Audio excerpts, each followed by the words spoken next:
పరిస్థితులు గుండా తీసుకెళ్తున్నాడు. కొన్ని విషయాలలో నిన్ను విరగొడుతున్నట్టు నీకు అర్థమవుతుంది. నీ వాళ్ళను కూడా కొన్ని విషయాల్లో విరగొడుతున్నట్టు నీకు స్పష్టంగా అర్థమవుతుంది. అలా నిన్ను విరగొట్టినా, నీ వాళ్ళని విరగొట్టినా నీకు ముందు బాధ కలిగిద్ది. కొన్నిసార్లు అర్థం కాక ఆవేశం కూడా కట్టలు దించుకుంటుంది. వెంటనే బొటన వేలు ఇలా పెట్టి ఎందుకు ఇలా చేస్తున్నావు అనే ప్రశ్న కూడా నీవు దేవుణ్ణి అడిగే అవకాశం ఉంది. దానికి దేవుని సమాధానం ఏంటంటే, నీవు విరవబడకపోతే ఒంటిగానే ఉంటావు. నిన్ను నేను కానీ విరిచినట్లయితే నీవు 1000 మందికి దీవెనగా మారుతావు.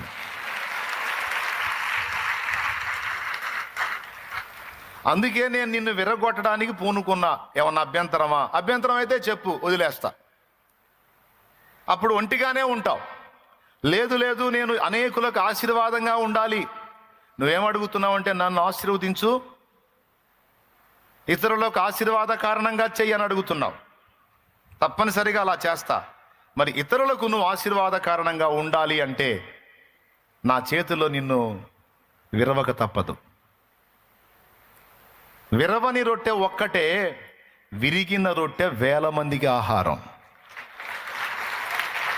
ఇప్పుడు చెప్పు, నీ మట్టుకు నువ్వు బతకాలనుకుంటున్నావా? 1000 మందికి దీవెనగా ఉండాలనుకుంటున్నావా? ఎంతమందికి ఆశ ఉందో చేతులు ఎత్తండి. కొంతమంది చేతులు ఎత్తలా. నీ మట్టుకు నువ్వే బతకాలనుకుంటున్నావా తమ్ముడా? 1000 మందికి దీవెన కావాలనుకుంటున్నావా?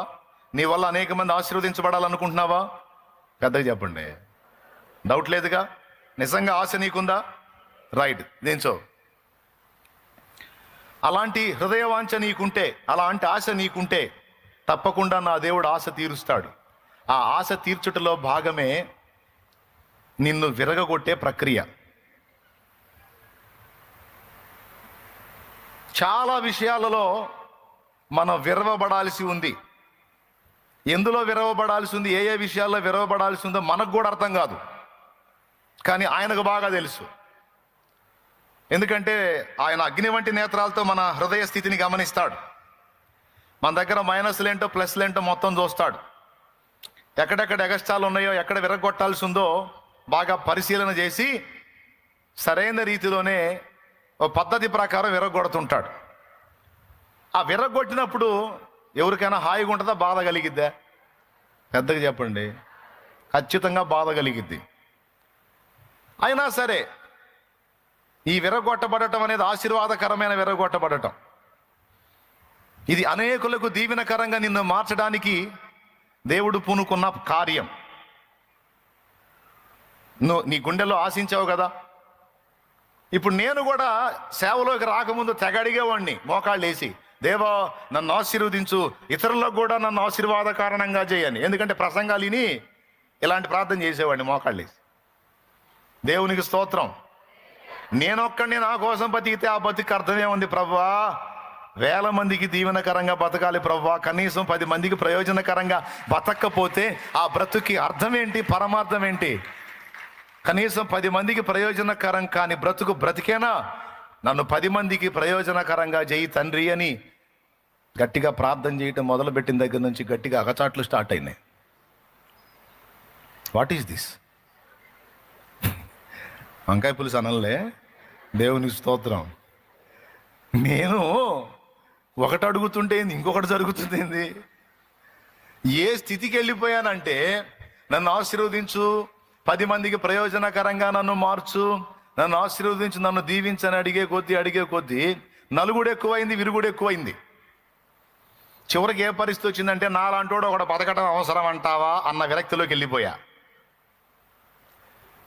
ఇన్నిసార్లు ఆశీర్వదించమని అడిగిన నేనే మళ్ళీ ఆయన ముందుకెళ్ళి, నాలాంటోడు బతకడం అవసరం అంటావా ప్రభువా?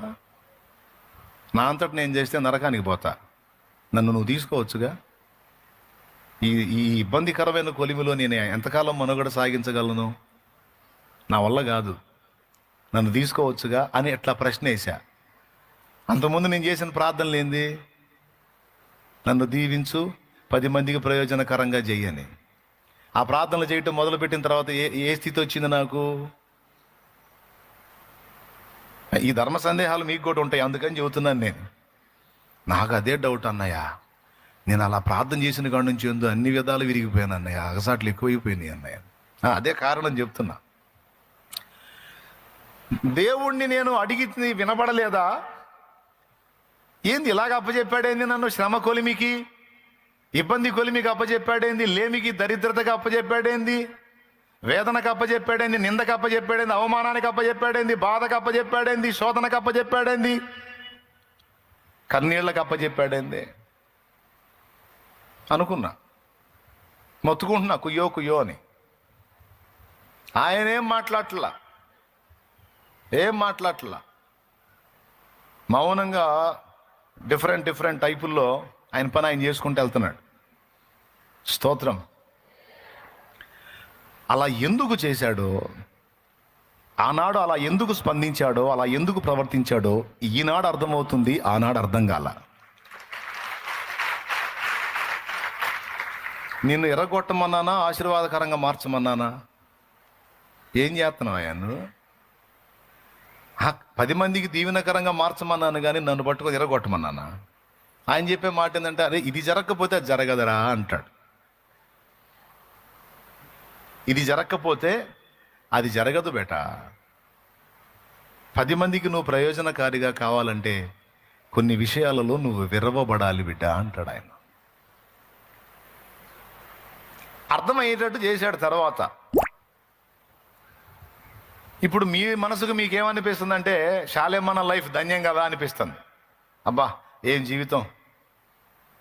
ఈ జీవితం నీవు సంతోషించేటట్టు, నీవు మెచ్చేటట్టు తయారు కావడానికి బోల్డన్ని కోటింగులు తింది. ఇప్పుడు కూడా తింటానే ఉంది.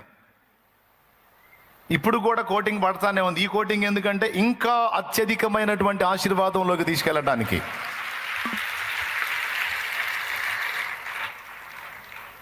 ఇంకా అదనపు ఆశీర్వాదంలోకి, ఇంకా మరికొంతమందికి దీవెనకరంగా మార్చడానికి మళ్ళా కోటింగ్ పడతానే ఉంది. ఒకప్పుడేమో కోటింగ్ కొత్త కదా, అర్థం కాల, టెన్షన్ పడ్డా. ఇప్పుడు కోటింగ్ అర్థమైంది, ఇంకా అప్పచెప్పుకొని ఊరుకున్నా. నీ చిత్తమే జరుగునుగాక, దేవునికి స్తోత్రం కలుగునుగా. నేను చెప్పే అర్థమవుతున్నాయా మీకు? దేవునికి మహిమ.